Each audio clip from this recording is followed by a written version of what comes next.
Selamat malam. Selamat datang di Mario Teguh Golden Ways. Tepuk tangan yang paling meriah untuk kehadiran Anda.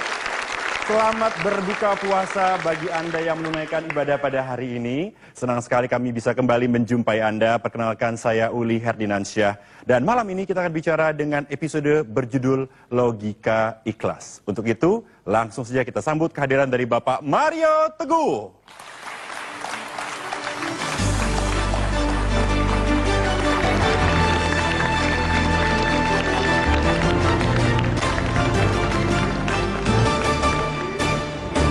Duduk. Sahabat-sahabat saya yang baik hatinya, selamat malam.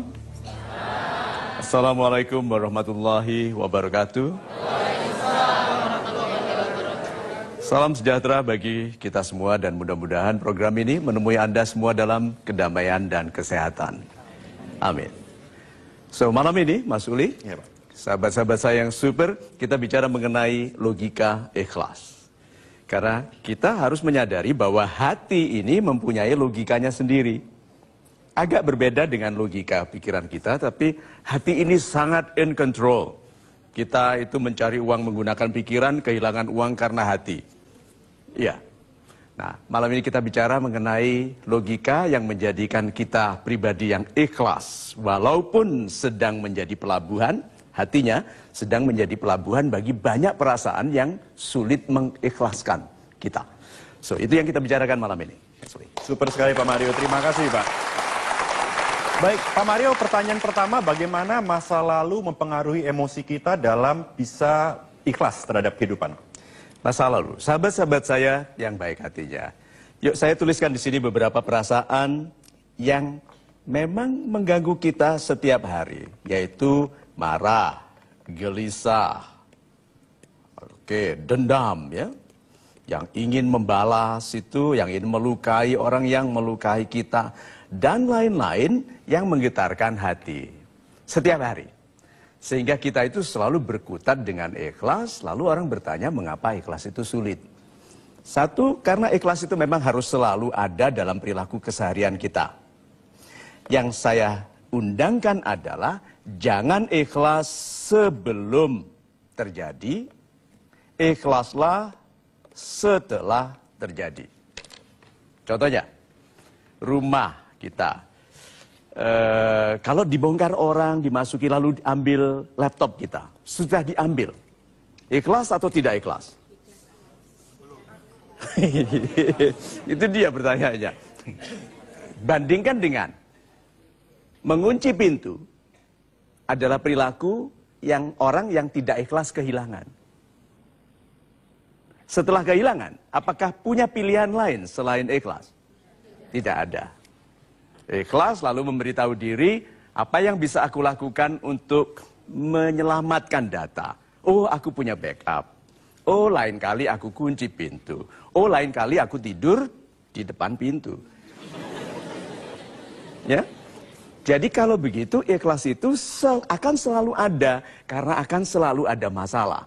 Selama kita ingin tumbuh menjadi pribadi yang lebih besar, pasti kita diharuskan ikhlas, karena untuk menjadi pribadi yang besar, Tuhan memberikan masalah. Masalah adalah anak tangga menuju kebesaran pribadi.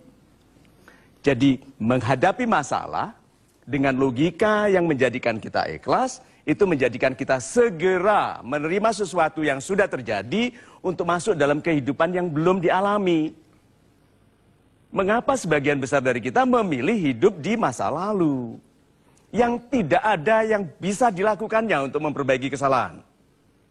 Mengapa dia tidak memulai kehidupan yang belum terjadi, yaitu hari ini? Lalu menjadikan hari ini ingatan yang indah. Orang yang perilakunya sama dengan kemarin, menjadikan hari ini ingatan yang buruk bagi besok. Banyak orang sedang membangun ingatan buruk bagi besok hari ini. Karena tidak menggunakan logika dari ikhlas dengan baik. Itu. Super sekali Pak Mario, terima kasih Pak. Super Radian, silakan angkat tangan Anda tinggi-tinggi untuk Anda yang ingin bertanya. Silakan angkat tangan Anda. Saya persilakan kepada Bapak, silakan Pak. Salam super Pak Mario. Salam super Bapak. Nama saya Yunisar Pak, dari Bogor saya Pak. Ya Bapak. Ya. Pertanyaan saya singkat saja Pak. Bagaimana kita bisa melihat wujud ikhlas di dalam prosesnya, Pak. Terima Di dalam kasih. prosesnya. Super sekali. Terima kasih, Pak.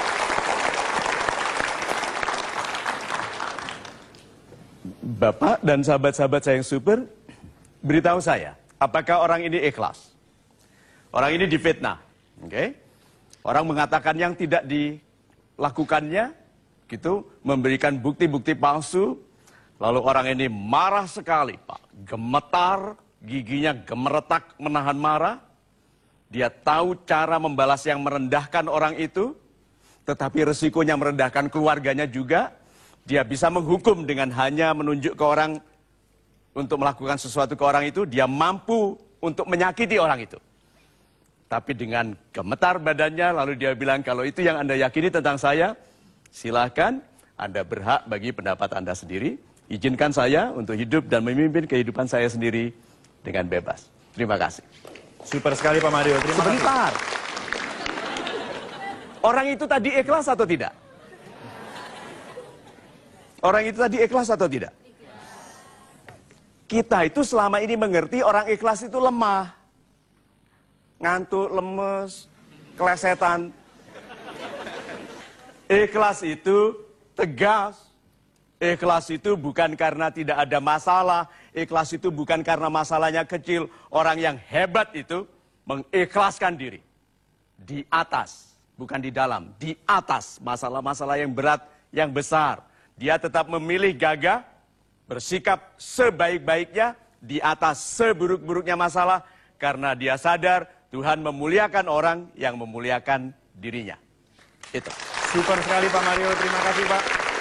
Kita break sejenak Pak, mohon pertanyaan ini dijawab setelah break. Lalu bagaimana dengan orang-orang yang sudah terlalu terbiasa dirinya sebagai korban? Oh, super sekali. Segera kembali setelah pesan-pesan berikut di Mario Teguh Golden Ways. Hati itu nanti mengikuti perilaku wajah Anda, kesantunan Anda. Kalau kita berpihak kepada kebaikan, sebetulnya tidak mengeluh, ikhlas itu sulit.